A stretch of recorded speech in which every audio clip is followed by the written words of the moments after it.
Welcome to Deep River Farm, folks. On the highway this morning. Thought I would give you some more information about some things that was going on.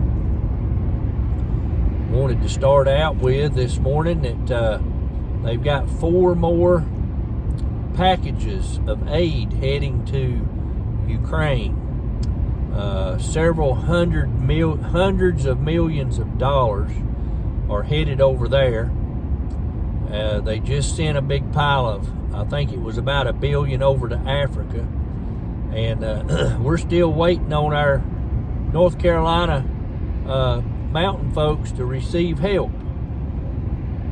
Now, it's awful funny how all this money can be dispersed all over the world to these locations, and nothing for the people that pays the taxes that funds all that garbage, sending all this money to these people that care less. I guarantee you, if we were in the situation Ukraine was in, I would be afraid to even try to list on maybe a finger or two who might even come help or send help. Yet our people up there in Whiskey Hotel on the other side of the Potomac, that might be a good name for that place, since there's nothing but people on illegal drugs and that type of thing, and bribes and squandering and embezzlement and all these big parties going on. That might be a good name for that place. Using the phonetic alphabet, we can call it the Whiskey Hotel.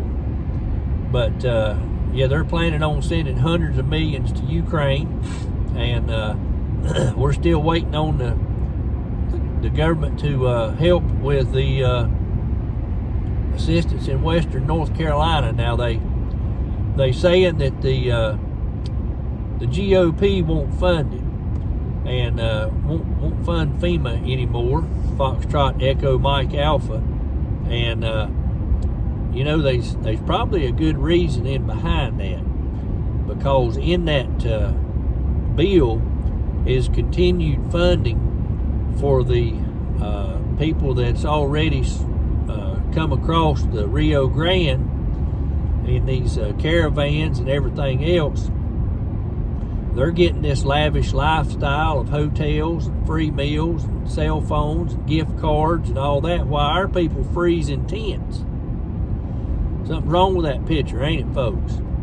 So yeah, they need to block that. That's unnecessary.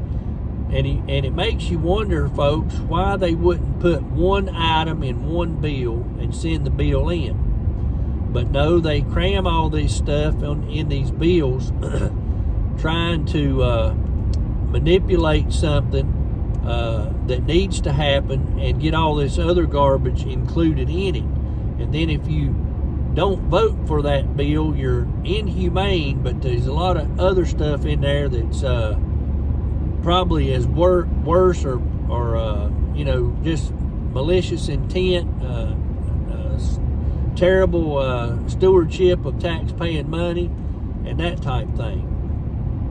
But there's not been one word about what's going on down there along the border. I just happened to run across a post, and I'm going to include this on the description. I didn't know it, but there's been an anonymous tip come in through the Border Patrol that they're taking down a half-a mile fence a day, and it lists the cities that this is affecting. They're literally taking the border back down that number 45 had put up and selling it for scrap metal. Now, don't that just make you mad as fire? 45 was trying to secure the border, and 46 is taking it down. So, you know, it makes absolutely no sense. And I know what they're trying to do. They're trying to get these people in here so they can give them citizenship, so they got a new voter base so these people can stay in power. That just tells you how crooked, power-hungry, and greedy these people are, that they're dealing with our money. They don't care what they do with it, and it all goes out into these different bills and goes back into these super PACs that they control, into their donors' pockets, and then funneled back in through their pockets through political paybacks and payoffs and things like that. Meanwhile, our people continue to freeze in tents. Now I've got all that out, and I'm going to put that New York Post article on the description so you can see that they're scrapping the wall now. Quietly, as the article tells it, because it's not on the mainstream scam propaganda media there. Get me another sip of coffee here.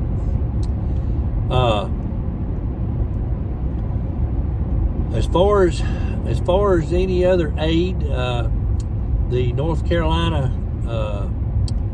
legislature overrode the veto of our governor to help get more money into Western North Carolina. That bill is, I don't know how big it was. It's pretty good size. It's mainly trying to get roads fixed, get communication lines restored, power lines restored, and bridges built. I also can tell you that Foxtrot Echo Mike Alpha has closed 2 locations that they supposedly had somewhere in Asheville. One of them was in the mall somewhere, it said, but don't know. Like I've told you before, I've only run across one person that actually had any dealings with Foxtrot Echo Mike Alpha, and they told him a bunch of stuff and has never returned.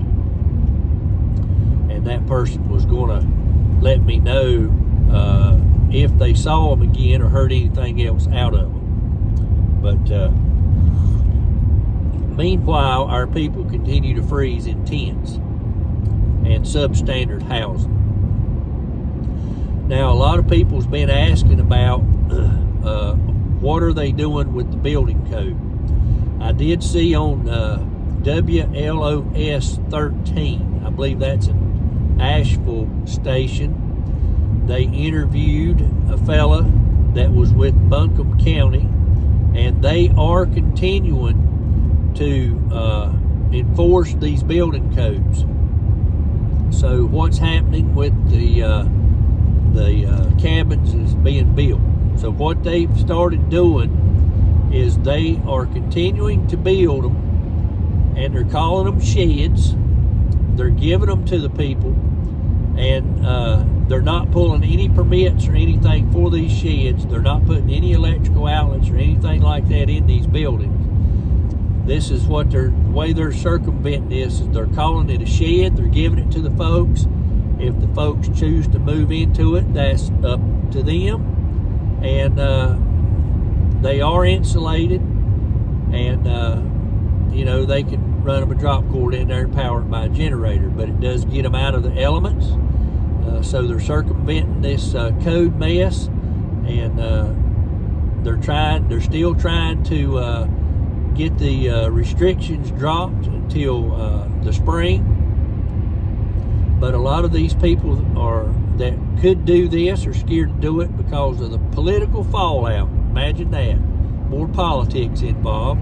Scared for their jobs, scared for the fallout on the political side of it, and so forth. So they're more worried about themselves than their fellow Americans freezing to death in tents and that type of thing. So that's what you call no backbone on these people that won't take a stand for what needs to be done and what needs to be done right, and treat these people as best they can, because there is no housing available in those areas. There's just no abundance of extra housing. Even the Airbnbs are being used, and there's just nowhere to put people. So you can't expect them to live in a tent and survive the winter. We hadn't even got into winter yet, so we just got to circumvent their junk and go with it. And that's how they're doing it. They just call it a shed. That's something these people can keep once they get their house redone. They've got them a shed. And what I understand, the measurements of these are 8 by 16. So, it's nothing great big, but it does get them out of the winter elements and provide them a place where they can stand up inside of it and get dressed and be able to put some food to keep it dry, keep their sleeping bags dry and things like that. It's nothing lavish by no means. It's just something that they're trying to do for the people to get them out of the cold. And of course, your bureaucrats have got to put their nose into everything and keep their business going and so forth. But I thought this is some stuff you might want to know. Also, with the winter coming, you're going to have ice storms and everything like that. How prepared are you? Are you prepared if you lose power for a week or two? Can you survive? A lot of people got stuff that they built up a stock in, dried beans, rice, and canned foods, and things like that. But have you got enough to survive a 2-week power outage with an ice storm or a great big snow or something like that? And something else to consider, what's going to take place on January the 20th. You could have a big uprising of wackos trying to destroy stuff. So you might want to go ahead and fill your pantry up, get things ready for storms and for lunatics. So thought I'd drop that out there on you and make you aware that winter's coming, and so is the 20th of January. So keep yourself prepared. On another note, I just thought of, remember I've told you that the money that's been sent into the Midway Wesleyan Church, Operation Mountain Relief, they've been using that for emergency funds and getting supplies into the mountains, to different locations that's needing certain things that they can't get up there, and they call or email or whatever. But I had a story I wanted to tell you. There was a couple located in the mountains that had contacted the Central Global Methodist Church. They were out of power and they were cold, and they wanted to know how to get heaters and propane.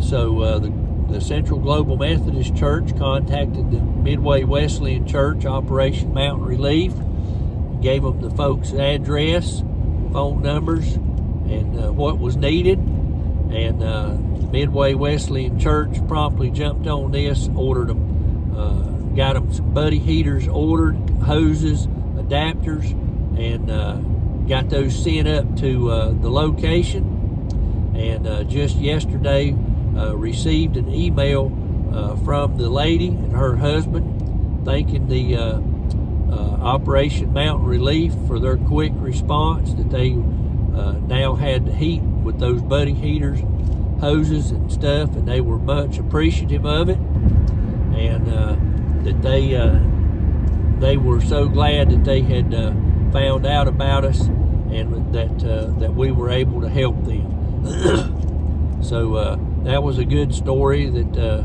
was sent back in with a thank you, that we were able to help those folks who had lost power since the hurricane and was cold.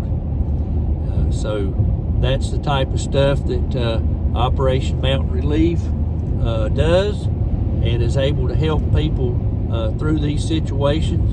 And it's all because of you guys out here that sent in donations. You sent in heaters and all kinds of stuff, and this is how it's being utilized. So I thought that was something you might need to know about.